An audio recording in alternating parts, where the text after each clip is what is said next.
Today I will discuss about axis of rotation in cyclopentane. So this is a cyclopentane. You can see here this is a 5-membered ring. This is A position, B, C, D and E. इसको हमने खुद ही नाम दिया है. आप इसको नाम भी चेंज कर सकते हैं. आप इसको A कह सकते हैं, then B, C, D, E. This is your choice. So मैंने इसको A का है. अब इस टाइम मुझे ये नज़र आ रहा है. अब मैंने मालिक्यूल को इस तरह रोटेट करना है और तब तक रोटेट करते जाना है जब तक मैं इसकी ओरिजिनल पोजीशन पे वापस नहीं आ जाती. सो अब मैं क्या करूँगी कि A को B की जगह पे, B, C इस तरह एक दूसरे को ये रिप्लेस कर देंगे. सो ये A बन जाएगा, ठीक है, क्योंकि A B की जगह पे आ गया है. और इस तरह ये सारे एक दूसरे को रिप्लेस कर देंगे. ओके, अगेन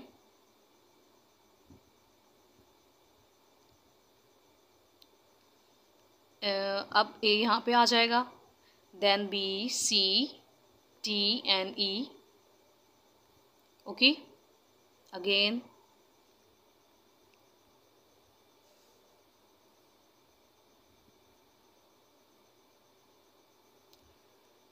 अब A किधर आएगा, यहाँ पे.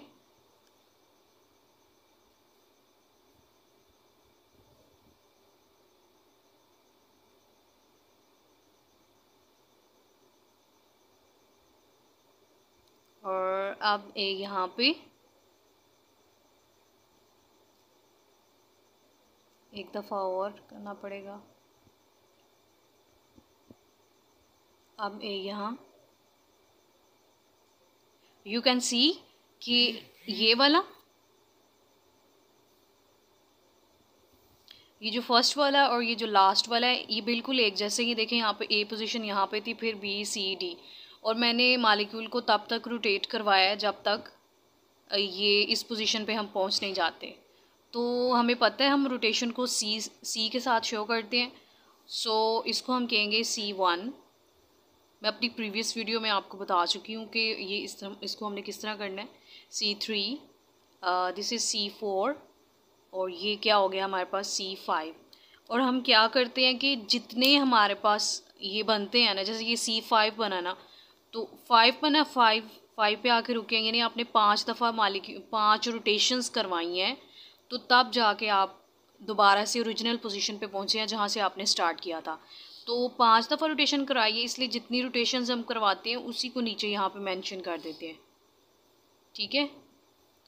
तो ये कंफ्यूज नहीं होना कि ये 5 कहाँ से आया या 4 कहाँ से आया, ठीक है. तो ये पहले हमने रोटेट करवाया तो यहाँ पे पहुँचे, फिर हमने रोटेट करवाया तो ये वाली शेप आई, फिर तीसरी दफ़ा रोटेट करवाने से ये, चौथी दफ़ा रोटेट करवाने से ये, एंड द 5th टाइम जब आपने रोटेट करवाया तो आप बिल्कुल ओरिजिनल पोजीशन पे पहुंच गए जहां से आपने इसको स्टार्ट किया था, ठीक है. तो हम ये कह सकते हैं कि साइक्लोपेंटेन में C5 कितने हैं, 1.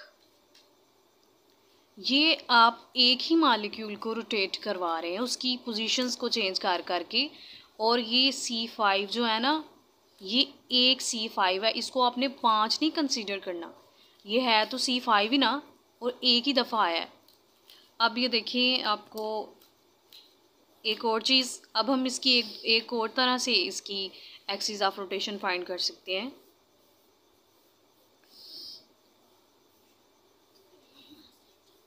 ये आपके पास है, this is the cyclopentane. Okay, so हम क्या करेंगे कि ये देखें, अगर मैं इसको अब मैंने थोड़ा सा इसकी शेप को उल्टा कर दिया है, ठीक है, तो उससे कोई फ़र्क नहीं पड़ता. हमने तो मालिक्यूल को रोटेट करवाना ना. तो अगर मैं यहाँ से A पोजीशन को पकड़ लूँ, ठीक है, और इसके अराउंड मैं अगर मालिक्यूल को रोटेट करवाऊँ तो क्या होगा, ये देखें.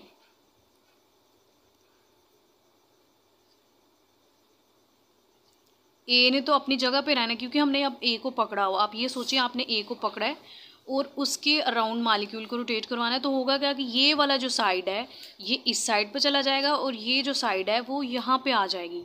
ओके, यानी यहाँ पे ईडी हो जाएगा, इसको हमने ईडी का नाम दिया, वो इस साइड पे आ जाएगा और बी सी इस पोजीशन पे आ जाएगा। लेकिन हमने तो तब तक रोटेट करवाना है ना जब तक हम अपनी ओरिजिनल पोजीशन पे नहीं पहुंच पाते। सो अगेन एक दफ़ा और रोटेट करवाएंगे और ये ए ही है, ठीक है। इसका ये मतलब है कि ये रोटेशन हो रही है, ठीक है। ये साइन इस तरह होता है इसका। ओके, अब देखिए आपके अब ई डी इस साइड पे आ जाएगा दोबारा से और यहाँ पे फिर से कौन चला जाएगा, बी सी। और यू कैन सी कि ये वाली और ये दोनों एक जैसी हैं, ठीक है, एक जैसी है ना। तो इसको रोटेट करवाया मैंने ऐसे, this is C1 and C2। अब ये देखिए यहाँ पे 5 तक गया था तो नीचे हमने 5 5 लिखा, यहाँ पे 2 तक गए तो हम नीचे 2 2 लिखेंगे।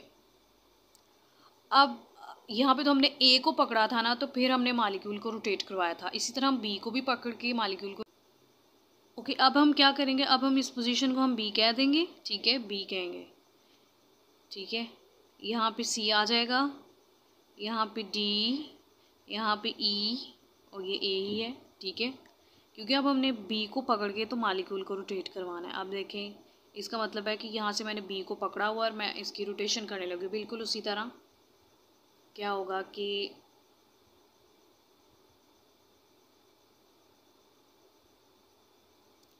अगर आपको साइक्लोपेंटेन की समझ आ जाएगी तो आप खुद मेरे ख्याल से बेंजीन का भी कर सकते हैं। अब ये देखें ये यहाँ पे तो बी ही हमने रखा हो क्योंकि हमने अब बी को पकड़ा था। यहाँ पे जैसे ए को पकड़ के रोटेट करवाया, अब हम यहाँ पे बी को पकड़ के रोटेट करवा रहे हैं। और क्या होगा कि सी ये वाली पोजीशन उस साइड पे चली जाएगी, रोटेट करवाना है ना आपने, और ये इस साइड पे आ जाएगा। तो सी डी यहाँ पे आ जाएगा और ए ई इस जगह पे। लेकिन हमने तो तब तक रोटेट करवाना है जब तक हम इस ओरिजिनल शेप पे नहीं आ जाते, क्योंकि हमने यहाँ से स्टार्ट किया था। अब देखिए it is very difficult to draw it again and again. So ये बी है, ये सी हो गया, ये वाली पोजीशन यानी अब इधर आ जाएगी ना, फिर से रोटेट करवा रहे हैं हम, ये ए और ये ई, ठीक है। तो ये देखें ये जो यहाँ से स्टार्ट किया था बिल्कुल उसी तरह की शेप हमारे पास आ गई है दोबारा से। ओके, तो इसको भी हमने कितनी दफ़ा रोटेट करवाया है, C1 एंड C2, ठीक है। ये भी C2 है, ये भी मैक्सिमम 2 आए हैं तो यहाँ पे हम 2 लिखेंगे। इसका मतलब है कि ए को पकड़ के भी मैंने मालिक्यूल को रोटेट करवाया तो मेरे पास C2 आया है, ठीक है, C2 आया यहाँ पे। इसी तरह मैंने बी को पकड़ के भी रोटेट करवाया मालिक्यूल को, फिर भी क्या आया है, फिर भी C2 आया है, ठीक है। इसी तरह मैं सी को पकड़ के कराऊंगी, ठीक है। आपने क्या करना है कि आपने बी की जगह सी को रख देना और इसके नाम इसी तरह चेंज होंगे, तो फिर भी आपके पास C2 ही आएगा, ठीक है। एक दफ़ा सी के साथ भी C2 आएगा, उसको भी हम लिख लेते हैं, ठीक है। एक दफ़ा डी के साथ भी आएगा, उसको भी हमने लिख लिया। और ई तक है ना, तो ई को पकड़ेंगे तो ई के साथ भी C2 आएगा। तो टोटल कितने C2 आएंगे हमारे पास इसमें, 1 2 3 4 5। तो इसलिए हम कहते हैं कि साइक्लोपेंटेन में C2 रोटेशंस कितनी हैं, जिसे हम 2 फोल्ड भी कहते हैं, वो हैं 5 मिस्टेक हो गई, ये 5 आया ना। मैंने आपको 2 करके दिखाए हैं लेकिन एक्चुअली में 5 ही होते हैं। इनकी आप खुद प्रैक्टिस करें सी की, ठीक है। सी को पकड़ना आपने और मालिक्यूल को रोटेट करवाना है, जैसे आपने यहाँ पे किया है कि अब आपने यहाँ पे बी रखा था ना, आपने सी रख लेना। फिर जो यहाँ पे पोजीशंस होंगी वो उधर चली जाएंगी, यहाँ वाली इधर चली जाएंगी, और तब तक रोटेट करवाना जब तक आप ओरिजिनल पे नहीं आ जाते। तो बिल्कुल इसी तरह उसमें भी C2 बनेंगे। फिर आपने डी को लेना है और उसको यहाँ पे रख देना है और इनकी पोजीशंस के नाम चेंज कर देने हैं। इसी तरह ई तक आपने करना है तो आपके पास C2 ही आएंगे। तो ये 5 दफ़ा आप करते हैं, तो इसलिए हम कहते हैं कि C2 कितने आते हैं, इसमें 5 आते हैं। और हमें पता है कि एक्सिस ऑफ रोटेशन फाइंड करने का ये हमें इस फार्मूले से हमें ये पता चल जाता है कि कितने डिग्री हमने मालिक्यूल को रोटेट करवाया। तो ये देखें इसमें C5 है, यानी N हमारे पास क्या है 5, ये वाला चेक करना आपने, N ये है, इसको नहीं चेक करना, N हमारे पास 5 है। तो इसको कैलकुलेट करने से ना तो 75 डिग्री आएगा, ठीक है, इस तरह आएगा। इसका 72 डिग्री आएगा। तो इसका मतलब ये है कि आपने 72 डिग्री रोटेट करवाया इसको, तो ये पोजीशन आई, फिर 72 डिग्री रोटेट करवाया तो ये आई। इस तरह आप करवाते गए 72 डिग्री तक, तो फिर यहाँ पे पहुँच गए। और 5 दफ़ा आपने 72 डिग्री रोटेट करवाया तो आप ओरिजिनल पोजीशन पर आए।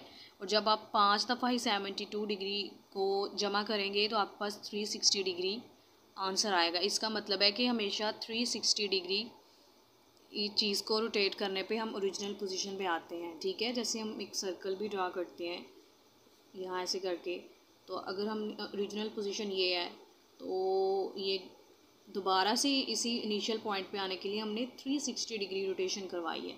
तो ये 72 72 72 72 72 इस तरह इनको ऐड करेंगे आप, तो आपके पास 360 डिग्री ही आएगा। इसी तरह इसका मतलब एक और है, यहाँ पे 360 ओवर n है। ठीक है, तो 360 डिग्री ओवर ये वाला n क्या है, ये n 2 है। 5 नहीं लेना आपने, ये चीज़ लेनी है आपने 2। तो इसको डिवाइड करने से आता है 180 डिग्री। इसका मतलब है कि आपने इसको 180 डिग्री रोटेट किया है, ए को फिक्स रखा है आपने। ठीक है, तो ये आया आपके पास। दोबारा से आपने 180 डिग्री रोटेट किया है, तो दोबारा से आप ओरिजिनल पोजीशन पे आ गए हैं। तो 180 प्लस 180 कितना होता है, 360 डिग्री ना। ठीक है, फिर आपने क्या किया कि फिर आपने अब बी को फिक्स कर लिया है। जैसे मैंने आपको पहले बताया कि पहले आप ए को फिक्स कर लें, फिर बी को, सी को। ठीक है, तो यानी 180 डिग्री रोटेट करने से 2 दफ़ा आप ओरिजिनल पोजीशन पे आ जाते हैं। तो इन सारी चीज़ों का आपको आइडिया होना चाहिए। पेपर में आपसे इस तरह क्वेश्चन भी किया जा सकता है कि ये 72 डिग्री आप करते हैं कि प्रिंसिपल एक्सिस किस तरह हम फाइंड आउट कर सकते हैं। तो जिसमें n वैल्यू ज़्यादा होती है, n की वैल्यू हाई होती है, वही हमारे पास क्या होता है, प्रिंसिपल एक्सिस होता है हमारे पास। ठीक है, तो इसमें एक हमारे पास साइक्लोपेंटेन में एक हमारे पास आया है 1C5 आया है, और 5 हमारे पास क्या आए हैं, C2 आए हैं। इसके अलावा कुछ नहीं आ सकता। इन्हीं को पकड़ के हम मालिक्यूल को रोटेट करवा सकते हैं। तो n की वैल्यू ये होती है। ठीक है, ये नहीं, ये चीज़ नहीं आपने काउंट करनी n वैल्यू में। ठीक है, ये तो ये बता रहा है कि C2 5 दफ़ा आए। ठीक है, तो n की वैल्यू इसमें हाई है ना, चाहे वो एक दफ़ा आया, लेकिन n की वैल्यू हाई तो इसमें है, इसलिए ये क्या होगा, ये हमारा प्रिंसिपल एक्सिस होगा साइक्लोपेंटेन में। So C5 is the principal axis in cyclopentane, और ये चीज़ आपने याद रखनी है। Thank you. Like, share, comment and subscribe.